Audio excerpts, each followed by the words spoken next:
Tudo da Canção Nova em um só lugar. Canção Nova Play. O Senhor esteja convosco. Ele está no meio de nós. Proclamação do Evangelho de Jesus Cristo segundo São Mateus. Glória a vós, Senhor. Então, alguns escribas e fariseus tomaram a palavra. Mestre, queremos que nos faça ver um sinal. Ele lhes respondeu: geração má e adúltera que reclama um sinal. Em matéria de sinal não lhes será dado nenhum, senão o sinal do profeta Jonas. Pois assim como Jonas esteve no ventre do monstro marinho 3 dias e 3 noites, assim o Filho do Homem estará no seio da terra 3 dias e 3 noites. Por ocasião do juízo, os homens de Nínive se levantarão com essa geração e a condenarão, pois eles se converteram à pregação de Jonas. Pois bem, aqui está mais do que Jonas. Por ocasião do juízo, a rainha do sul se levantará com esta geração e a condenará, pois ela veio dos confins do mundo para escutar a sabedoria de Salomão. Pois bem, aqui está mais que Salomão. Palavra da salvação. Glória a vós, Senhor.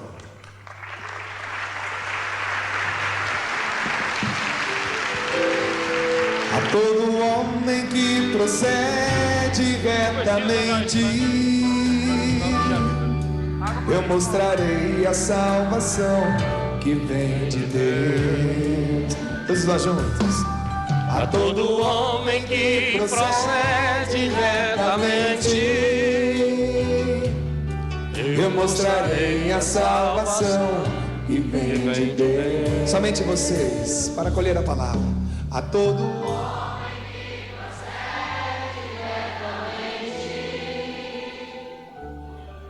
eu mostrarei a salvação que vem de Deus. Que as palavras do Santo Evangelho perdoem os nossos pecados. Meus irmãos, a palavra de Deus, tanto no livro de Miqueias como de Mateus, lida nesta segunda-feira no contexto deste nosso grande acampamento de férias, traz para nós alguns pontos muito concretos, em cima dos quais precisamos olhar a nossa vida. Quando lemos o livro de Miqueias e começamos a ver as profecias de destruição, as tristezas, até parece que estamos diante de um filme de terror, porque fala dessa destruição completa e total de todas as cidades vizinhas e circunvizinhas, aonde o profeta, que deve ter sido contemporâneo do profeta Isaías, anunciava o Evangelho. No entanto, o próprio profeta Miqueias já compreende que existe uma saída, e é Miqueias que vai anunciar que o Salvador virá de Belém. Belém que não era nada, e tu, Belém, terra de Judá, um lugarejo que não vale porcaria nenhuma, é daí que virá o Salvador. E nesse trechinho da palavra de hoje, o Senhor nos questiona o que Ele fez de errado para que nós vivamos tão longe dEle. E ao mesmo tempo nos mostra que quando nós perdemos de vista a história da nossa salvação, então nos afastamos de Deus. Por exemplo, quando nós falamos dos mandamentos, nós falamos dos mandamentos no sentido negativo, aquilo que não pode, e nos esquecemos de falar o que fundamenta os mandamentos. É como se os mandamentos estivessem num grande quadro, já que está numa pedra, porque Deus precisou gravar na pedra, porque no coração do homem não parava de jeito nenhum, porque o homem e a mulher estavam enchendo o coração com muitas outras coisas. Então é como se eu tivesse o quadro dos mandamentos, mas esquecesse do prego que segura esse quadro. E aí eu ponho na parede e ele não para. Parece que é assim que nós ensinamos as crianças. Quando nós falamos de Deus para as crianças, ensinamos tudo que não pode. Parece que os mandamentos de Deus é só não. Não pecar, não fazer isso, não fazer aquilo. Não, não, não, não, não, não. E se fizer, Deus manda desgraça na hora. Mas tanto Êxodo capítulo 20, como Deuteronômio capítulo 5, antes de falar dos mandamentos, Deus se apresenta. E o profeta Miqueias hoje, na primeira parte desse capítulo 6, ele também apresenta esse Deus. Eu sou o Senhor teu Deus. Eu te fiz sair da escravidão do Egito. Enquanto o povo tiver presente essa experiência de libertação, desse Deus que entra em nossa vida através de fatos e através de pessoas. Vejam, Miqueias, isso 700 anos antes de Cristo, já tinha tão presente que a ação de Deus na vida humana se dá através de fatos, de acontecimentos e de pessoas. Pessoas que são enviadas, pessoas que nos anunciam Deus. Mas que quando nós cerramos os ouvidos e os olhos para não vermos os fatos e não ouvirmos a palavra, nós nos distanciamos de Deus. E o salário do pecado é a morte. Longe de Deus, afastando-nos de Deus, nós começamos a colher os frutos do nosso afastamento. Há na Bíblia uma grande certeza: na vida a gente colhe aquilo que a gente planta. Não tem essa história na Bíblia de dizer, eu não sei por que isso aconteceu. E o Evangelho, esse trechinho fabuloso, quando os fariseus, os doutores da lei, os homens que sabiam a Bíblia de cor, que pagavam o dízimo até do hortelã, significa que se nascesse 10 pezinhos de hortelã no quintal, eles arrancavam um e levavam para o templo. E até hoje eles sabem a Bíblia de cor. De cor. Por exemplo, chega na sexta-feira às 6 horas da tarde, até sábado às 6 horas da tarde, o Shabat, guardar o sábado. O judeu ortodoxo, por exemplo, como a Bíblia proíbe todo e qualquer trabalho, ele não pode apertar o botão do elevador. Então nos hotéis tem um elevador, vários elevadores, um deles tem uma marca dos judeus. Significa que se você entrar naquele elevador, ele vai parar em cada andar, para você não apertar o botão. Por exemplo, para ver como eles levam a sério a palavra, por exemplo, não pode fazer nenhum trabalho, então não pode acender o cigarro, mas pode fumar, desde que você ache um outro para acender para você. Infelizmente é isso, até hoje.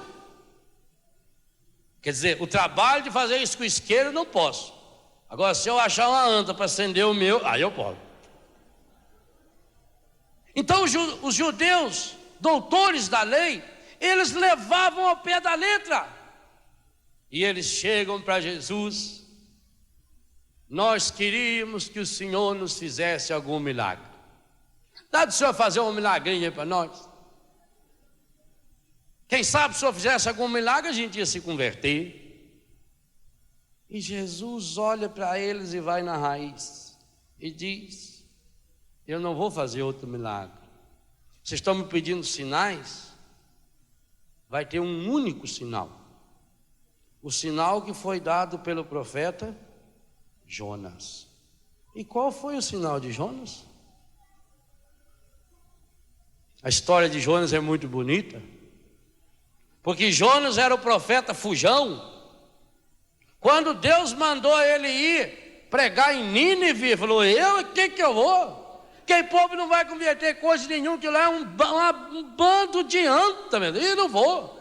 A começar do rei, uma cidade daquele tamanho, 120 mil pessoas, eles vão matar, e eu não vou. Aí, né, sossegado, foi para a praia, entrou no barco, vou embora.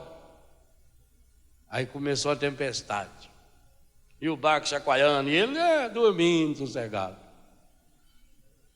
Foi preciso que jogasse ele dentro da água, para parar a tempestade. Viu que ele era um peso morto. Quando a gente não faz a vontade de Deus, a gente vira esse peso morto. Às vezes o barco da sua família está afundando, igual aquele barco que estava aí no Jonas, porque você está sendo esse peso morto. Jogaram ele fora. Foi engolido por um peixe.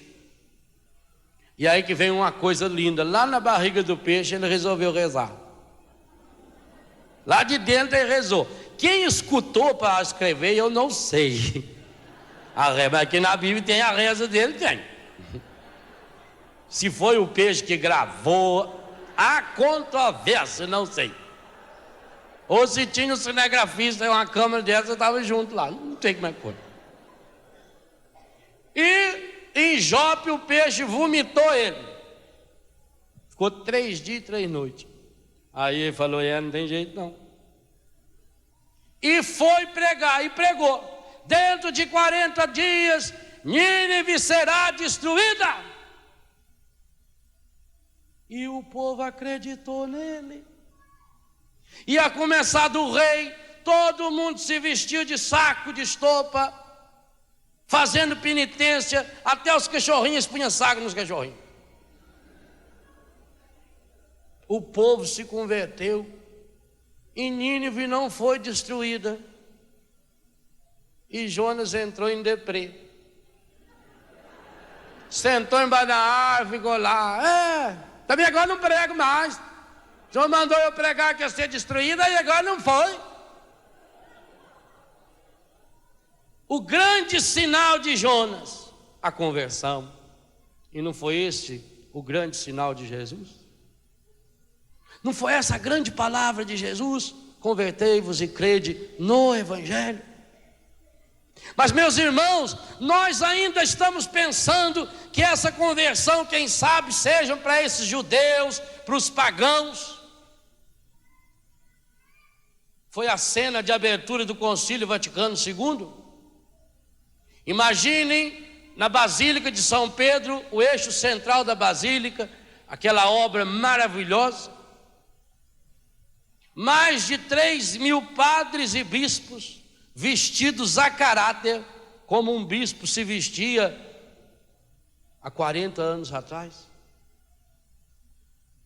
E ali vestido com a melhor roupa ainda, porque era para estar em Roma com o Papa. Aquela cena fabulosa. Bispos, arcebispos, cardeais, tudo paramentado. Entra o Papa, João 23, entra rindo. Ele era gordão, ele era meio colono. João 23 entrou, abertura do Vaticano II, primeira palavra dele: meus irmãos do episcopado do mundo inteiro, peçamos a Deus a graça da nossa conversão.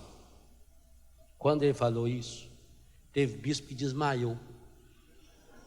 Sim, teve bispo que levantou-se na hora e saiu. Vários. Lefebvre foi um deles. O que tinha em Campos, no Rio de Janeiro, que morreu alguns anos atrás, foi outro. Esse papo até é doido. Conversão, nós, bispos da igreja, nós somos sucessores dos apóstolos, nós somos príncipes da igreja. Quem precisa se converter são os judeus, os pagãos. Nós, esse papo é louco. Onde você viu falar bobagem dessa? Onde já se viu? Viraram as costas para o Papa. Fundaram religiões paralelas. Outros não levantaram-se na hora, mas depois se levantaram. E não aceitaram. E alguns não aceitaram até hoje essa palavra. Porque quando nós falamos em conversão, nós achamos que é o problema dos outros. E esse sinal de Jonas, esse sinal de Jesus é para nós. Ou nós mudamos a nossa vida, ou nós vamos colher a destruição que nós estamos semeando. E o encardido está adubando quanto pode. E eu vejo isso como algo muito sério, especialmente nesse ano santo. É uma pena, mas é uma pena mesmo, que aqui no Brasil, parece-me que a maior parte dos cristãos não tomaram consciência ainda de que nós estamos no ano santo, no ano do jubileu, no ano do perdão, no ano de mudança, de transformação da nossa vida, apesar de todos os sinais evidentes. Mas parece que estamos ou conversando na hora que não devia, fazendo barulho, ou não estamos prestando atenção nesses sinais. Que o nosso Papa deixou muito claro, muito claro. Quando, no dia 13 de maio, em Fátima, portanto falando uma língua que nós entendemos, o português, na beatificação de duas crianças, o Papa mandou que se comunicasse o terceiro segredo de Fátima. Teve gente que falou: sim, só isso que é o segredo? Há quanto tempo João Paulo vem preparando a igreja e o mundo para essa revelação? Porque, gente, vocês acham que o terceiro segredo é pura e simplesmente que o Aliaca, aquele coitado que agora está fazendo as profecias lá na Turquia, ter dado um tiro no Papa? Fosse isso, o Papa tinha avisado no dia seguinte, pois não morreu. Mas o Papa viu algo muito mais sério, e ele está falando isso com dificuldade na sua voz, com dificuldades físicas, doente, mas está percorrendo o mundo inteiro para gritar isso ao mundo. Mas parece que o mundo está com os olhos e os ouvidos fechados para perceber a seriedade da mensagem que Deus está nos dando, do sinal de Jonas que nós estamos tendo hoje para a igreja e para o mundo. A começar quando o Papa, 2 meses antes, no dia 12 de março, vestido de Papa, pensa bem o que é isso, com a sua autoridade, só faltou sentar na cadeira pontifical, porque isso o Papa só senta quando ele vai proclamar um dogma. Só faltou isso. O Papa se apresenta diante do mundo inteiro. Essa notícia foi tão revolucionária que ela foi manchete de primeira página dos jornais de 165 países do mundo, no dia 13 de março. No dia 12 de março, vestido de Papa, assumindo a sua missão de chefe da nossa igreja, com toda a sua fragilidade, ele se apresentou ao mundo pedindo perdão, se humilhando por erros que ele não cometeu, mas erros de toda a igreja, erros por ignorância, ou não sabemos por quê, não interessa. Interessa que ele teve uma coragem. Enquanto o mundo vive acusando os outros de fazer coisas erradas, o Papa vai e se apresenta ao mundo em nome da igreja. O que ligar na terra vai ser ligado no céu. Ele pede perdão. Começa ali. Em seguida, o Papa vai à Terra Santa, vai peregrinar na terra de Jesus. E ali ele faz gestos que infelizmente não chegaram até nós, porque as televisões do mundo cortaram o que puderam. Mas quando eu estive agora recentemente em Israel, ouvi do testemunho de judeus, inclusive o motorista do nosso ônibus era motorista da comitiva do Papa, via de perto as coisas. Os nossos olhos se enchiam de lágrimas. Que coisa impressionante o que o João Paulo II foi fazer em Jerusalém. Foi dizer para os judeus: vocês são nossos irmãos maiores. Não mais velho no sentido de idade, não. A nossa fé vem de vocês. E eu estou aqui para pedir perdão por todo o erro que em nome do catolicismo foi feito ou foi falado contra os senhores. Mais do que isso, com dificuldade e tudo para andar, o Papa foi até o Muro das Lamentações. O Evangelho diz: aqui está alguém maior do que Salomão. A única coisa que sobrou do tempo de Salomão é esse Muro das Lamentações. Por isso o judeu chora e vai se lamentar dia e noite lá. E diante deles estão 6 grandes estrelas de Davi, para lembrar os 6 milhões de judeus que morreram sem ver aquele muro. O Papa vai e encontra-se naquele muro e coloca um pedacinho de papel. E foram abrir aquele papel. O Papa tinha escrito na língua deles: Shalom, paz. Paz. O maior pedido de perdão possível.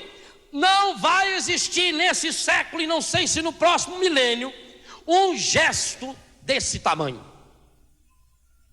O chefe da igreja, da nossa igreja, vai até a terra de Jesus, e para mostrar que quer viver o Evangelho, ele tem a coragem de fazer esse gesto de Jesus. Ele tem a coragem de sentar-se junto com palestinos, com judeus, com muçulmanos, e pedir perdão, e oferecer o perdão da igreja. Gestos revolucionários, como o Sérgio nos contou, quando estávamos no Monte da Bem-aventurança, e ali o Papa celebrou a missa para o maior número de pessoas, no lugar mais lindo da face da terra, na minha opinião, o lugar mais maravilhoso de todos, o Monte das Bem-aventuranças, de frente para o mar da Galileia. E o Papa contou uma história.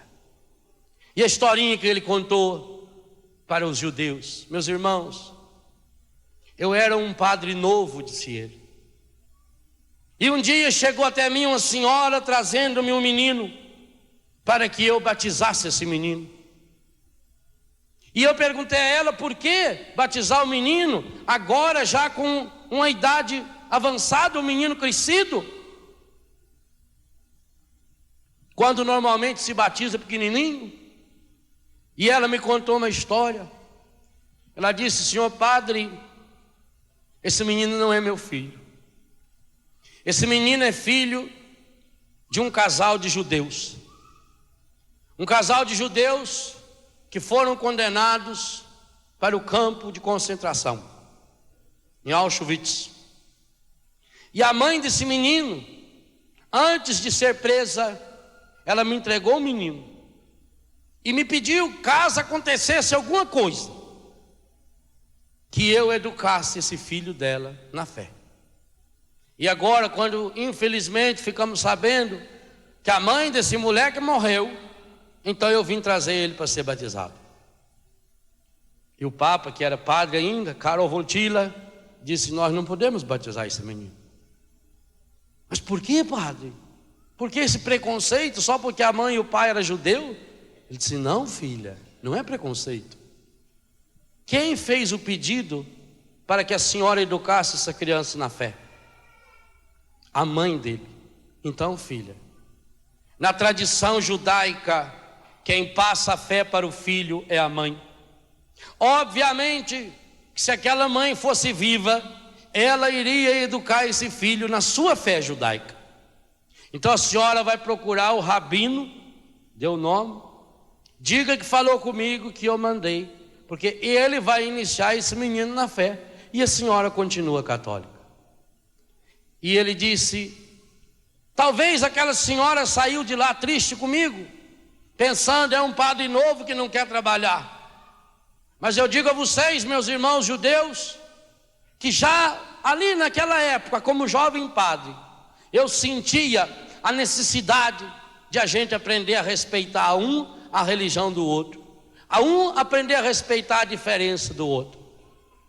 E o povo judeu ficou impressionado com aquela fala. Aplaudiram demoradamente. Que surpresa para ele. Aquele menino cresceu, é um senhor respeitável e mora em Israel, e estava assistindo pela televisão. Entrou em contato com o governo de Israel, e no dia seguinte, antes do Papa ter o seu encontro público, me parece que na subida para o Monte Calvário, levou esse rapaz, que chorando o tempo todo, beijou emocionadamente as santas mãos de João Paulo II. Veja que coisa fabulosa. Que sinal. João Paulo volta de Israel para Roma, ano santo, ano da conversão, no domingo da 8ª da Páscoa, um grande sinal para o mundo.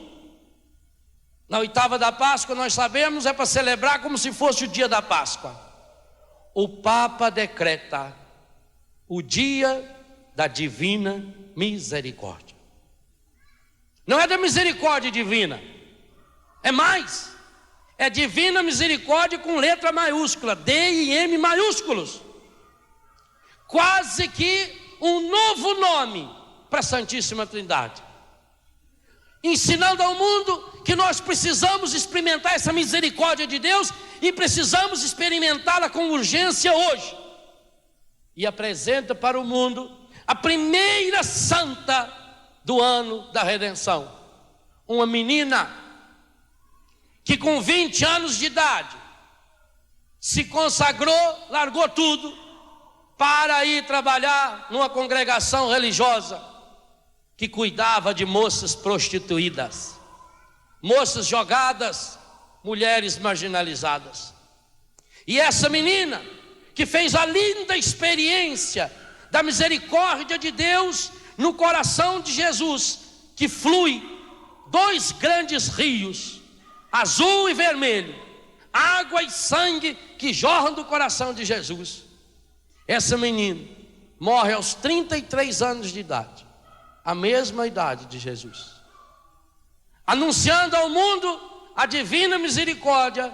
Nasce no domingo da divina misericórdia uma mulher, modelo para o ano santo, uma jovem santa, que teve a graça de ter também no próprio corpo, como Paulo diz que aconteceu com ele, as marcas do corpo de Cristo.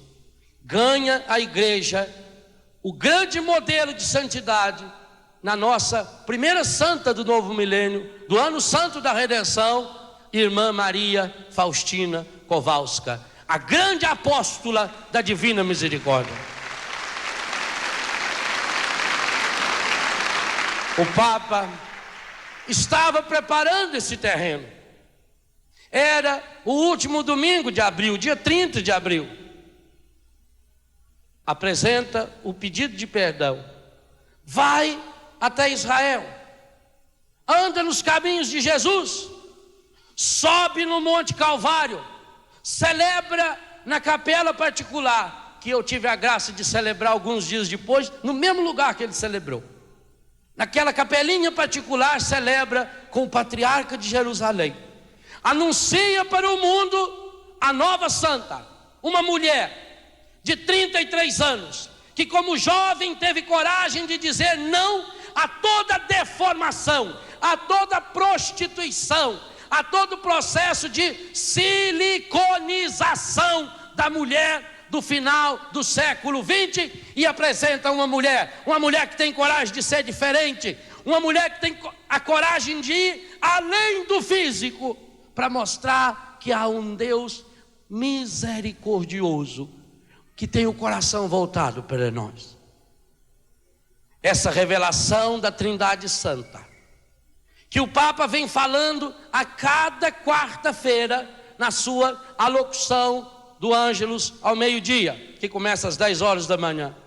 A manifestação da Trindade na glória da cruz, na crucificação de Jesus, a glória da Santíssima Trindade no coração rasgado de Cristo na cruz, a glória da Trindade na Eucaristia, como que para fechar esse ciclo, esses 60 dias, no dia 13 de maio, lá em Portugal, o Papa manda revelar esse terceiro segredo.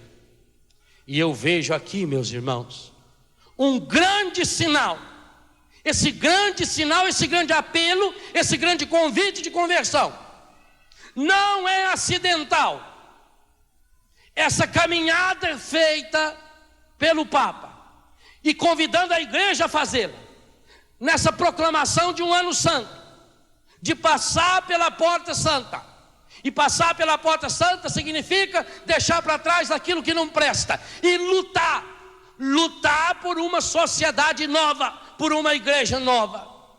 O Papa, 13 de maio, sai de Portugal, volta para Roma, aonde começa o jubileu dos padres, e termina no dia 18 de maio, no dia que ele faz 80 anos, na maior concelebração eclesial da igreja até hoje. Nunca houve uma celebração da igreja com tanto padre, bispos e cardeais para celebrar os 80 anos de sua santidade o Papa, aonde ele fez o grande convite aos seus sacerdotes e aos sacerdotes do mundo inteiro, dessa transformação, dessa renovação, dessa santidade de vida.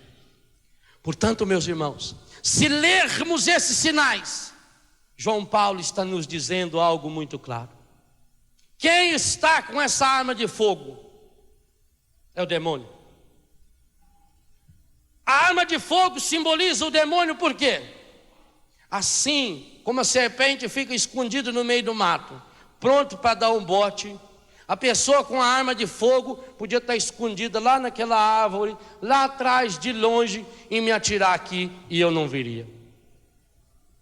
O símbolo, a simbologia de levar o tiro com a arma de fogo, que vem da onde você não sabe, é que o demônio está nos olhando, o demônio está nos observando, tentando descobrir aonde é o nosso ponto fraco, para nos derrubar. Mais do que isso, no dia em que ele eleva a dignidade dos altares, com a beatificação de duas crianças, depois de ter santificado, canonizado uma menina de 33 anos de idade, o Papa está dizendo algo muito sério e disse isso em português: é hora de educarmos nossas crianças, nossos jovens, as mulheres e a família para Deus. Ou isso acontece, ou todos nós seremos destruídos.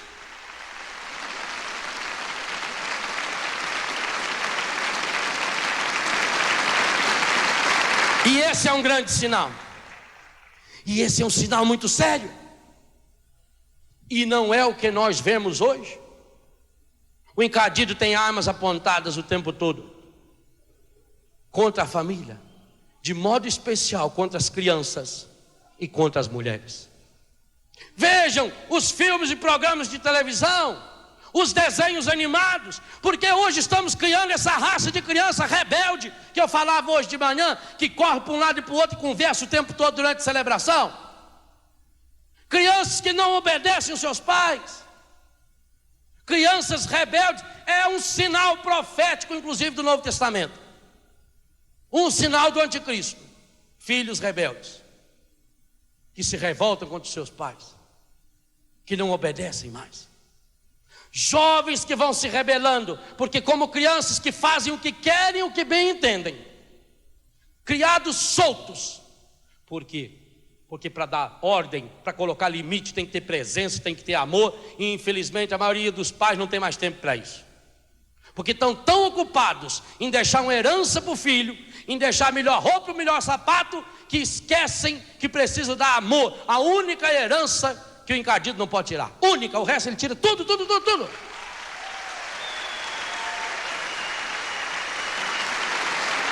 O Papa está nos mostrando que há uma arma apontada contra os sacerdotes, e ele mostrou isso nesse grande jubileu dos padres, dos bispos, que nós precisamos viver a unidade da igreja, que não existe padre melhor ou padre pior, que cada um tem o seu jeito de ser, que cada um pode ser diferente, mas que todos precisam ser homens com o coração cheios do amor de Deus, revestidos da misericórdia de Deus, e que tenha coragem de colocar essas mãos milagrosas para perdoar, para consagrar, para curar, para sarar o povo de Deus.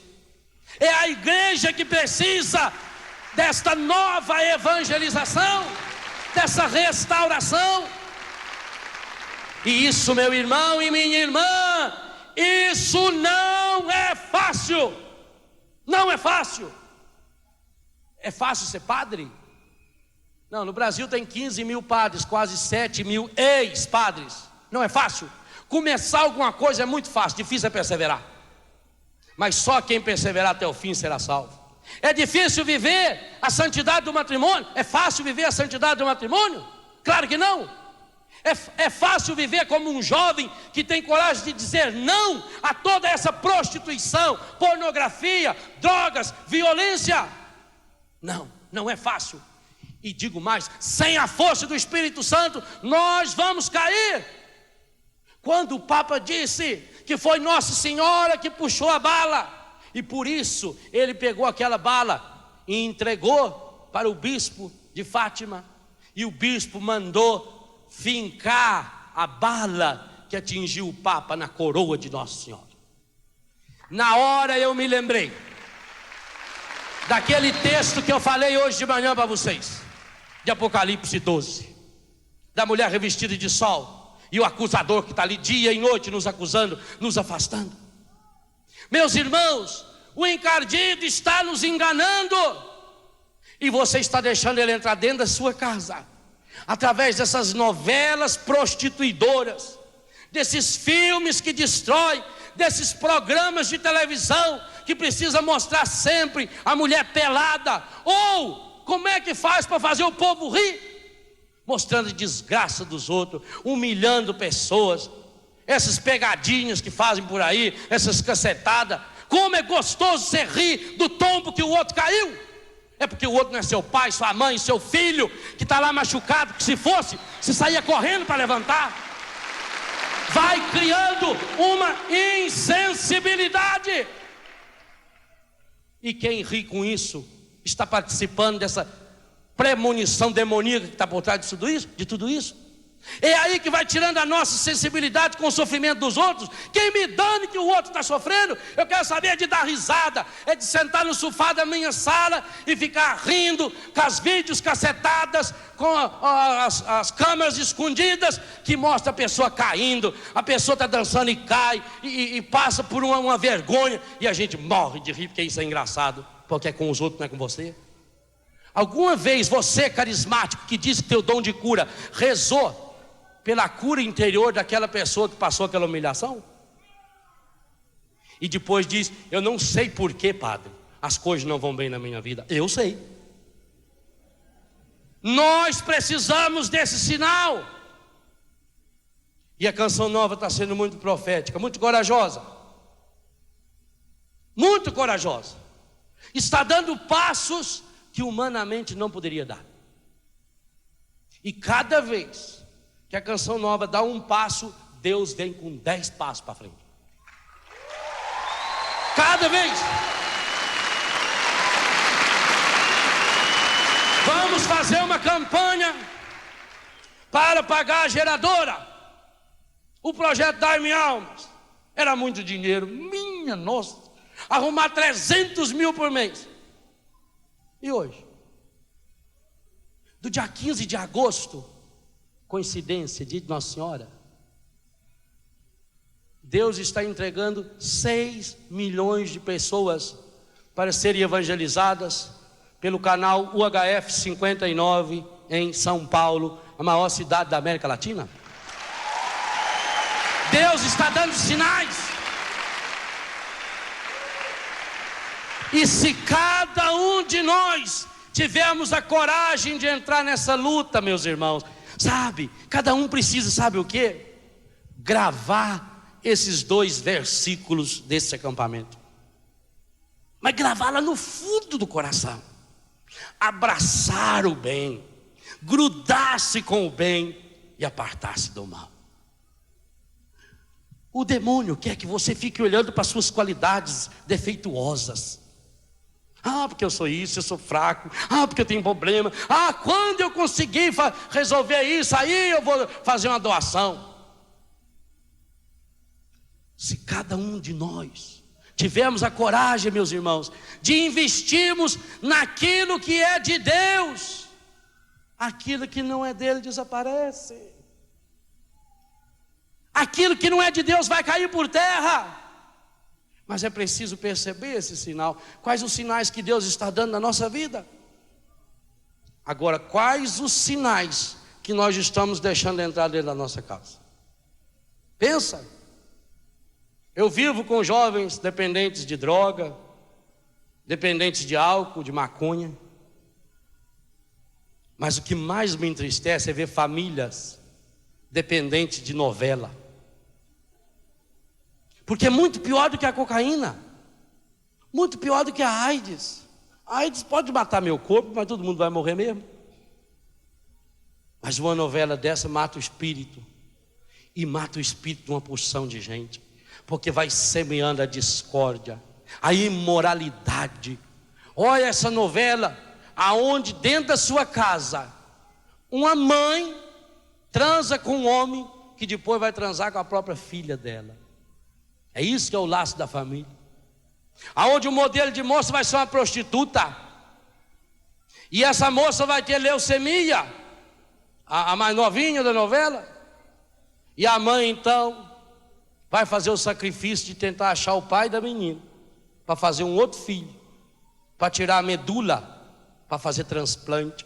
E o Brasil inteiro vai chorar porque a menina está com leucemia. E ninguém vai pensar que ela hoje não tem um irmão para fazer transplante, porque o outro irmão é filho com outro pai. E todo mundo está achando tudo normal. Você quer a sua família para Deus? Então começa cortando laços que estão prendendo sua família. Aí você vai ver que não é fácil. Vai precisar de muita Betânia para nos desintoxicar dessas prostituições que entram em nossa casa com programas e novelas e filmes do estilo desse que eu acabei de falar. O Papa está nos dando um sinal, e não será dado outro. O grande sinal de Jesus para nós é esse: se nós nos convertermos, se nós mudamos de vida, Nínive não será destruída. Pode ser que a sua família esteja lá no fundo do poço. Talvez você já esteja no fundo do poço de uma doença. Talvez você esteja com AIDS, com câncer, drogado, prostituído. Não interessa. O amor de Deus vai muito mais fundo do que o profundo do seu pecado e da sua miséria. Nínive da sua família não será destruída se você ouvir esse sinal de Deus.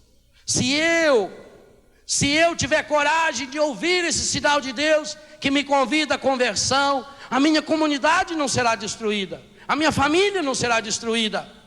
Não interessa, eu posso estar lá no fundo do buraco, no pior dos piores. Se eu tenho essa coragem de abrir o meu coração, Deus intervém. Estava tudo certo quando o rapaz pegou aquela arma, mirou direitinho e atirou no Papa. Mas como o Papa disse, Nossa Senhora puxou a bala.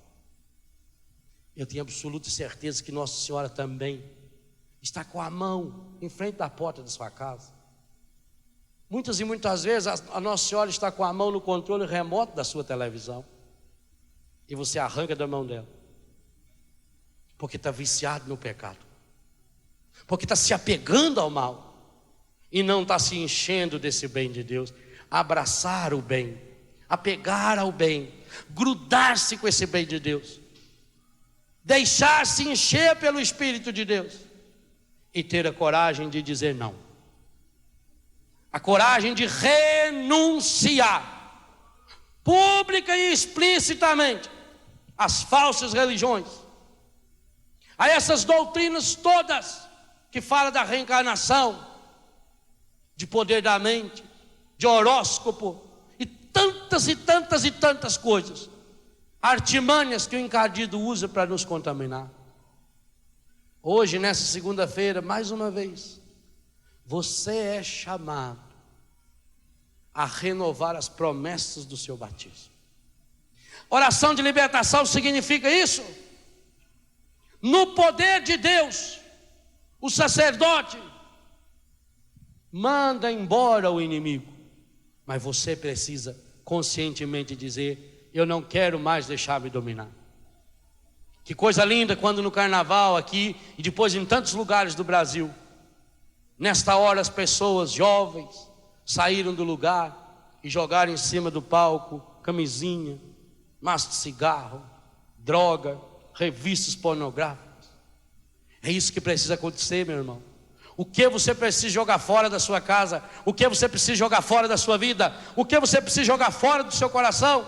E agora é essa hora. Essa é a hora da graça. Eu quero ter esse encontro pessoal com o Senhor nessa tarde. Eu quero sair daqui hoje um homem novo, uma mulher nova, um jovem renovado e transformado. Sozinho eu não consigo, mas eu peço a força do Espírito Santo e olho para os sinais que Deus está nos dando. E um dos grandes sinais que Deus está nos dando é a capacidade de, quando nos unimos, levarmos a sua palavra, o seu evangelho, o seu testemunho a tantos e tantos lugares, Brasil afora, através da televisão. Meus irmãos, vamos renovar nossa fé mais uma vez hoje e renová-la na certeza de que Deus nos liberta. Compadre José Augusto, vamos abrir o coração para renunciar ao inimigo, para proclamar o senhorio de Deus em nossa vida e para afastar de nós tudo aquilo que não pertence a Deus. Na cruz de Jesus, olhando para essa cruz, sinal da nossa vida, sinal da nossa fé, nós renovamos essa fé, renovamos o nosso batismo, deixamos-nos banhar pela água viva do Espírito Santo, que é isso que significa a água benta, esse novo nascimento, essa travessia nova, para a vida nova, para a libertação plena que Deus nos oferece. Antes da oração eu queria dizer uma coisa. A história de duas crianças. Uma criança, depois de assistir tantos programas humorísticos, e você sabe que os programas humorísticos só passa aqueles homens que na verdade tem um outro jeitinho, né? E a tia perguntou para essa criança e disse assim para ela, uma criança de 4 anos: o que você quer ser quando crescer? Ela disse: eu quero ser bicha. Outra criança que assistindo a novelinha do Domingos Sávio, perguntaram para ela também: o que é que você quer quando crescer? Ela disse: eu quero ser santa. Vamos pedir a Deus.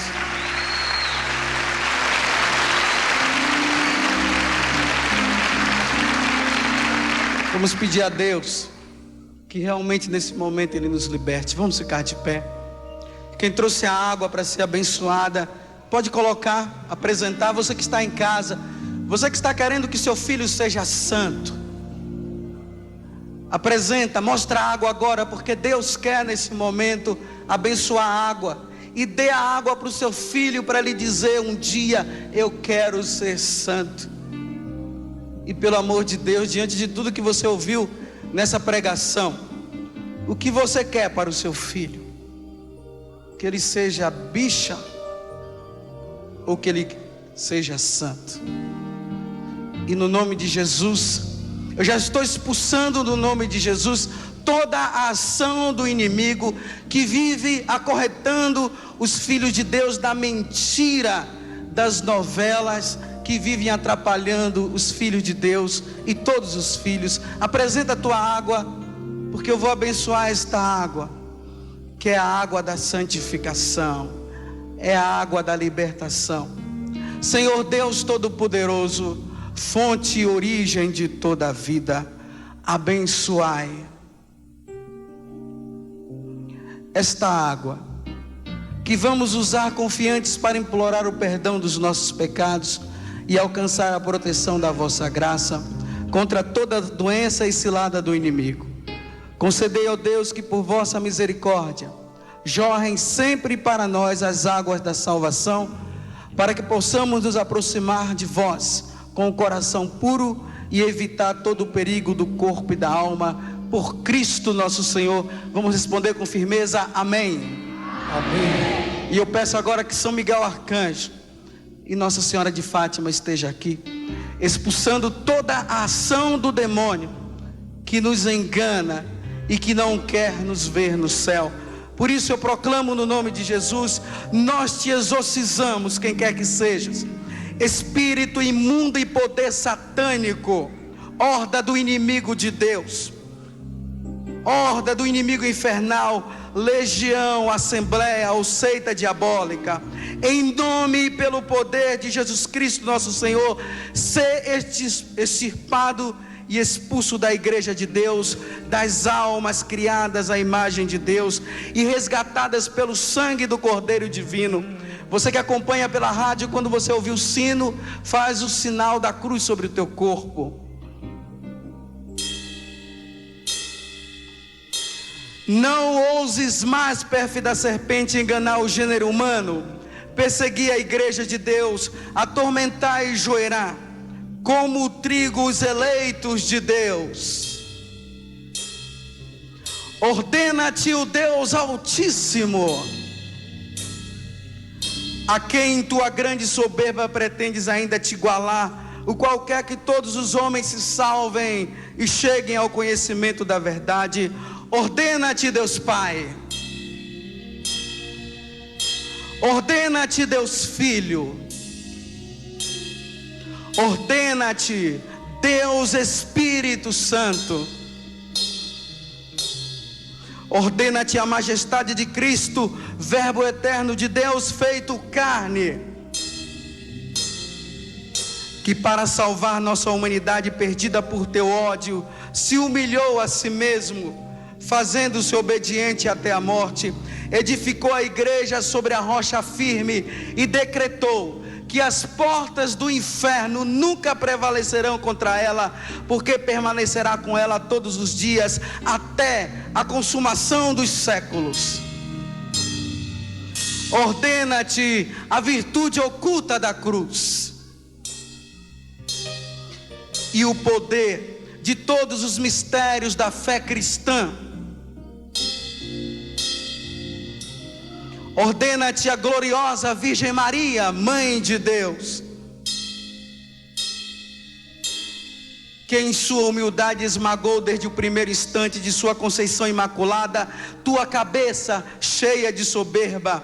Ordena-te a fé dos santos apóstolos Pedro e Paulo e dos outros apóstolos. O Senhor nesse momento está revelando que Ele está libertando uma mulher que ela vive gravando as novelas porque ela não tem tempo para assistir. Ela manda a filha gravar as novelas, e nesse momento Deus te liberta no nome poderoso de nosso Senhor Jesus Cristo. Ordena-te o sangue dos mártires e a piedosa intercessão de todos os santos e santas. Assim, pois, dragão maldito e toda a legião diabólica, nós te conjuramos pelo Deus verdadeiro, pelo Deus vivo, pelo Deus santo, pelo Deus que amou o mundo a ponto de entregar seu Filho unigênito, a fim de que quantos creiam nele não cessam, não pereçam, mas tenham a vida eterna. O Senhor me mostra também pessoas que estão tão viciadas na novela que não está conseguindo dormir direito, só vive sonhando com o próximo capítulo. No nome de Jesus, seja liberta, em nome do Pai, do Filho e do Espírito Santo. Assim, pois, dragão maldito e toda a legião diabólica, nós te conjuramos pelo Deus verdadeiro, pelo Deus vivo, pelo Deus santo, pelo Deus que amou o mundo a ponto de entregar seu Filho unigênito, a fim de que quantos creiam nele não pereçam, mas tenham a vida eterna. Cessa de enganar as criaturas humanas e de oferecer o veneno da novela que tem levado muitas famílias à perdição eterna. Cessa de fazer mal à igreja e de armar laços à sua liberdade. O Senhor liberta também nesse momento um homem e também uma mulher que depois de assistir tantas novelas está pensando em adulterar. Você assistiu tantas novelas que você hoje pensa em adulterar. Sede liberta em nome do Pai, do Filho e do Espírito Santo. E vai-te embora, Satanás, inventor e mestre da mentira, inimigo da salvação dos homens. Dá lugar a Cristo, em quem nada encontraste de tuas obras. Dá lugar à igreja una, santa, católica e apostólica, que o próprio Cristo adquiriu com o seu sangue. Abaixa-te sobre a poderosa mão de Deus e treme e foge à invocação que fazemos do santo e terrível nome de Jesus. O Senhor liberta nesse momento crianças que vivem assistindo filmes de terror e que não conseguem dormir direito de noite. Vivem atormentadas com sonhos e mais sonhos. E você, mãe, muitas vezes já tem levado até o seu filho ao psicólogo e não tem conseguido encontrar a solução. A solução está justamente nesses filmes de terrores. E eles não têm conseguido dormir. E no nome de Jesus, sede liberto em nome do Pai, do Filho e do Espírito Santo. A quem os infernos temem, a quem estão sujeitas as virtudes dos céus e as potestades e as dominações, a quem os querubins e serafins, num concerto sem fim, cantam, rezam, dizendo: Santo, Santo, Santo, o Senhor Deus do universo. O céu e a terra proclamam a vossa glória. Hosana nas alturas. Bendito que vem em nome do Senhor. Hosana nas alturas. Bendito que vem em nome do Senhor. Hosana nas alturas. O Senhor me revela que Ele está libertando agora uma pessoa que justamente cria esses tipos de novelas e esses tipos de filmes. Ficou tão tocado na pregação que entrou até em crise no momento. Mas neste momento Deus te liberta em nome do Pai, do Filho e do Espírito Santo. E vamos louvar o nosso Deus, Deus do céu, Deus da terra, Deus dos anjos, Deus dos arcanjos, Deus dos patriarcas, Deus dos profetas, Deus dos apóstolos, Deus dos mártires, Deus dos confessores, Deus das virgens, Deus que tendes o poder de dar a vida após a morte, o repouso após o trabalho, porque não há outro Deus além de vós, e não pode haver outro Deus senão vós, o Criador de todas as coisas visíveis e invisíveis, cujo reino não terá fim. Suplicamos humildemente a vossa gloriosa majestade, que vos digneis libertar-nos de todo domínio, laço, ardil e perversidade dos espíritos infernais, por Cristo nosso Senhor. Amém. O Senhor está libertando religiosas e sacerdotes que só vivem diante da televisão durante a noite, assistindo filmes e novelas, em nome do Pai, do Filho e do Espírito Santo, dos embustes do demônio. Livrai-nos, Senhor. Que vossa igreja vos sirva em tranquila liberdade. Nós vos rogamos, Ouvi-nos, Senhor. que vos digneis confundir os inimigos da Santa Igreja. Nós vos rogamos. Ouvi-nos, Senhor. Ó coração eucarístico de Jesus, vamos nos dirigir à imagem do Sagrado Coração que está aqui. Estende suas mãos.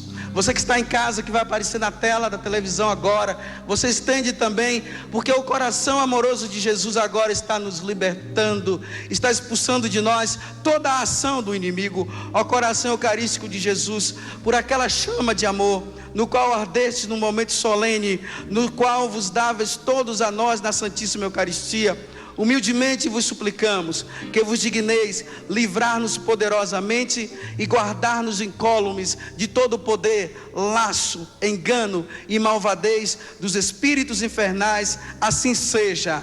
Amém. O Senhor me mostra também que Ele está libertando uma menina que está querendo praticar o aborto depois de assistir tanto na televisão os abortos praticados.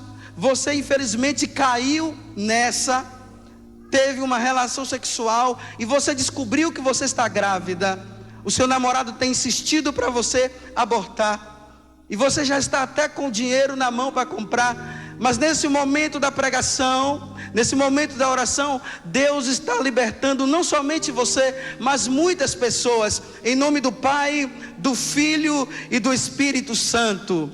Dirigindo de novo para o Sagrado Coração, ó coração eucarístico de Jesus, livrai-nos cada vez mais das insídias de Satanás. Ó coração eucarístico de Jesus, livrai-nos cada vez mais das insídias de Satanás. Ó coração eucarístico de Jesus, livrai-nos cada vez mais das insídias de Satanás. E levanta-te, Deus, levanta-te, Senhor. Nós vamos abençoar, vamos aspergir você com a água. Você que está em casa, vai aspergindo também na sua casa. Dê para o seu filho, beba. Enquanto isso, os anjos do Senhor vai expulsando a ação do inimigo, no nome de Jesus. Amém. Levanta-te, levanta-te, Senhor. Levanta-te, levanta-te, Senhor. Levanta-te, levanta-te, Senhor. Levanta-te, levanta-te, Senhor. Levanta-te, levanta-te, Senhor. Levanta-te, Senhor. Levanta-te, levanta-te, Senhor. Mais uma vez, levanta-te. Levanta-te, levanta-te, Senhor. Levanta-te, levanta-te e fujam diante de ti.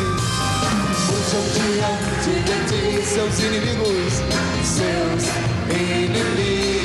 se despeçam diante de ti. Todos aqueles que aborrecem sua presença. Tudo da Canção Nova em um só lugar.